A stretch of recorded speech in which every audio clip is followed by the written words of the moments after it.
नमस्कार दोस्तों, मैं अमित कुमार पांडे क्लासेस से आज आप सभी के बीच उपस्थित हुआ हूँ। क्लास 9th फिजिक्स का एक चैप्टर है इलेक्ट्रिसिटी, उसको लेकर मैं आपको बता दूं कि इस वीडियो के माध्यम से मैं आपको नोट्स और साथ में इससे रिलेटेड जितने भी क्वेश्चन हैं उन सभी चीज़ों का तैयारी मैं आपको करवाऊँगा। तो सबसे पहले आप इस चैनल को सब्सक्राइब कर लें अगर आपने नहीं किया है, और बेल आइकन को दबा ले ताकि हमारे द्वारा जितना भी वीडियो डाला जाएगा आपके पास सबसे पहले पहुंचे। तो आज हम लोग जो हैं इलेक्ट्रिसिटी के बारे में पढ़ेंगे और साथ में आप लोग नोट्स भी बनाते रहेंगे। आप कॉपी और एक पेन लेकर बैठें ताकि आप साथ में पढ़ते भी चले और उस चीज़ को नोट डाउन भी करते हुए चलेंगे, ठीक है ना।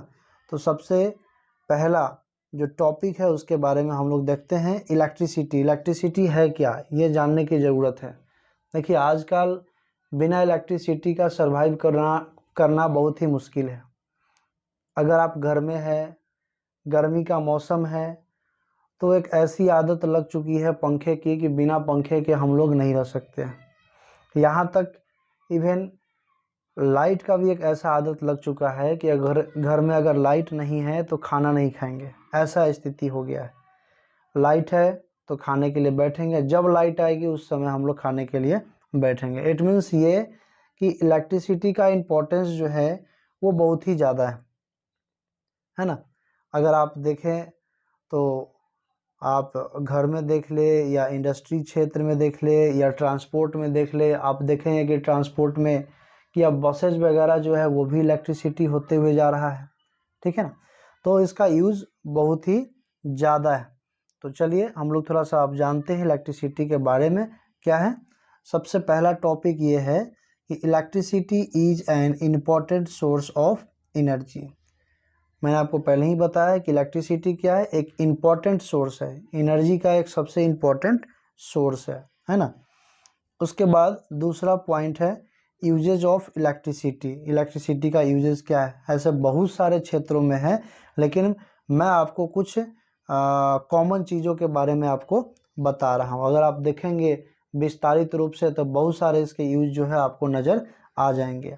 ऐसे आप देखेंगे कि हमारे घरों में इन Holmes for lightning operating fans and the heating purpose, light के लिए या फैन को चलाने के लिए या हीटिंग पर्पस के लिए, जैसे रूम हीटर हो गया, या आयरन को हम लोग गर्म करते हैं कपड़ा आयरन करने के लिए, है ना। तो इन सारी चीज़ों के लिए हम लोग इलेक्ट्रिसिटी का यूज करते हैं। यहाँ तक कि हम लोग इंडस्ट्री में भी यूज़ करते हैं ताकि वेरियस टाइप्स ऑफ मशीन्स जो है वो रन कर सकें, है ना। और तीसरी कि transport use to pull electric train and the buses. अगर ट्रांसपोर्ट की बात करें तो इसमें हम लोग ट्रेन हो गया, बसेज हो गए, यहाँ तक कि अब तो बाइक भी आ गया है, साइकिल भी आ गया है, ये सब इलेक्ट्रिसिटी पर डिपेंड हो गया है। अब आप देखिए इलेक्ट्रिसिटी में कितना बदलाव आ चुका है ना। पहले हम लोग बाइक जो यूज़ करते थे वो पेट्रोल डालते थे, यूज़ करते थे। अब पेट्रोल के साथ साथ इलेक्ट्रिसिटी भी आ गया है ना, इलेक्ट्रिक पे चलता है। बस आपने कभी आप ये कभी सोच भी नहीं सकते थे कि बस जो है वो कभी इलेक्ट्रिसिटी पर रन करेगी, क्योंकि उस पर बहुत सारे पैसेंजर होते हैं, बस की वजन ज़्यादा होती है ना। तो अब इलेक्ट्रिसिटी पे बस को भी चलाया जा रहा है। तो इस तरह से इसका यूज जो है वो बहुत सारे है, ठीक है। अब हम लोग चलते हैं नेक्स्ट टॉपिक की तरफ। नेक्स्ट टॉपिक जो है वो है हमारा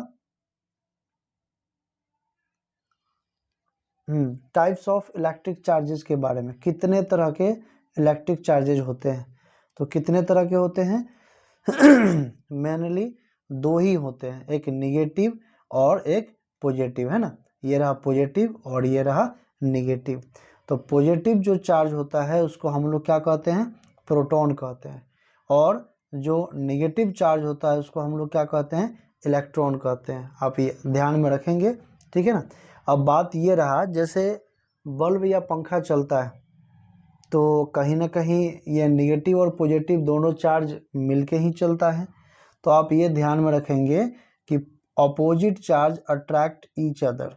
अगर अपोजिट चार्ज है, जैसे एक निगेटिव है और एक पॉजिटिव है, तो ये दोनों आपस में क्या होंगे, अट्रैक्ट करेंगे, है ना। अगर सिमिलर चार्ज है, जैसे पॉजिटिव पॉजिटिव है, ये पॉजिटिव है, ये भी पॉजिटिव है, तो ये दोनों आपस में क्या करेंगे, रिपेल करेंगे। चाहे निगेटिव निगेटिव चार्ज है तो ये भी आपस में क्या करेंगे, रिपेल करेंगे, ठीक है ना। तो अपोजिट चार्ज जो होता है वो एक दूसरे को अट्रैक्ट करता है, और सिमिलर चार्ज जो होता है वो रिपेल करता है। इट मीन्स धक्का देता है, आपस में वो अट्रैक्ट नहीं करता है, ठीक है ना। अब बात ये रहा कि इलेक्ट्रिक चार्ज का यूनिट क्या है, ऐसा यूनिट जिसको हम लोग कहते हैं, है ना। द ऐसा यूनिट क्या है इसका, कूलम्ब है। इसको हम लोग डिनोट किस चीज़ से करते हैं, कैपिटल लेटर सी से करते हैं, कैपिटल लेटर सी से करते हैं, ठीक है ना। और इलेक्ट्रिक चार्ज का ऐसा यूनिट क्या है, कूलम्ब है। आप इसको याद रखेंगे और साथ में नोट भी करते हुए चलेंगे, ठीक है। अब हम लोग आगे बढ़ते हैं। जैसे अब बात आई कि इलेक्ट्रॉन प्रोटॉन है तो उसके पास कुछ ना कुछ चार्ज भी होता होगा, है ना। तो अगर हम बात करें इलेक्ट्रॉन के बारे में, तो इलेक्ट्रॉन का चार्ज जो होता है 1.6 इंटू 10⁻⁻19 कूलम्ब होता है। अगर इलेक्ट्रॉन है तो उसमें माइनस लग जाएगा, प्रोटॉन है तो वो प्लस लग जाएगा। दोनों का चार्ज जो होता है वो सेम होता है, दोनों का चार्ज सेम होता है, 1.6 इंटू 10⁻⁻19 कूलम्ब। आप इसको याद रखेंगे, ठीक है ना। तो ये हम लोग जो हैं इलेक्ट्रॉन प्रोटॉन के बारे में हम लोगों ने पढ़ा। अब हम लोग थोड़ा सा देखेंगे कंडक्टर एंड इंसुलेटर के बारे में, है ना।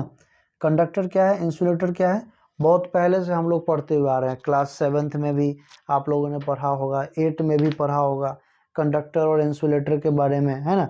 तो थोड़ा सा हम लोग इसमें भी देख लेते हैं, क्योंकि 9th के फिजिक्स चैप्टर में ये इलेक्ट्रिसिटी में ये दिया है, तो थोड़ा जानना भी जरूरी है। कंडक्टर क्या है, those substance through which electricity can flow are called conductor. ऐसे सब्सटेंस जिससे इलेक्ट्रिसिटी फ्लो कर सकता है तो उसको हम लोग क्या कहेंगे, कंडक्टर कहेंगे, ठीक है ना। जैसे एग्जांपल में हो गया सिल्वर, कॉपर, अल्युमिनियम, है ना। ये सब एक गुड कंडक्टर में आता है, इससे इलेक्ट्रिसिटी पास हो सकता है। ह्यूमन बॉडी जो है वो भी एक गुड कंडक्टर में आता है, ठीक है ना। याद होगा कुछ बचपना में आप सभी को याद दिला दूं, जब नया नया जब घर में बिजली की कनेक्शन जब आई थी तो उस समय एक टोका सिस्टम होता था। क्या करते थे, तार को हम लोग जो है पोल से जो तार गया है उसमें हम लोग एक बांस से फंसाते थे, है ना।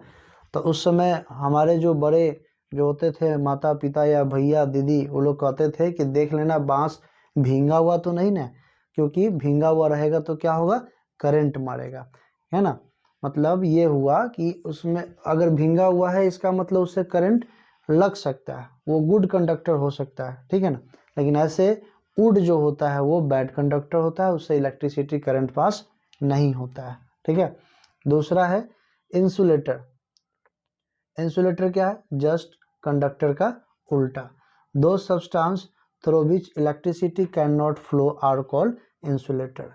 ऐसे सब्सटेंस जिससे इलेक्ट्रिसिटी फ्लो नहीं कर सकता है उसको हम लोग क्या कहते हैं, इंसुलेटर कहते हैं। जैसे एग्जांपल में glass, ebonite, rubber, paper, dry would, etc ऐसे बहुत सारे चीज़ जो हैं वो इंसुलेटर में आते हैं, ठीक है ना। उम्मीद है आपको ये समझ में आ गया होगा। ये इलेक्ट्रिसिटी का पार्ट 1 था। ऐसे ही मैं आगे का पार्ट 2, पार्ट 3, पार्ट 4 ऐसे मैं आपको बनाते रहूँगा, और फिर इसके बाद क्वेश्चन आंसर भी हम लोग देखेंगे। सबसे पहले नोट्स देखेंगे, उसके बाद क्वेश्चन आंसर हम लोग देखेंगे, ठीक है। उम्मीद है आपको समझ में आया होगा। एक बार आप चैनल को सब्सक्राइब जरूर कर दें, है ना, और वीडियो को लाइक करें, और ज़रूरतमंद बच्चे को भी आप जरूर इसे शेयर करें। आज के लिए बस इतना ही। Thank you.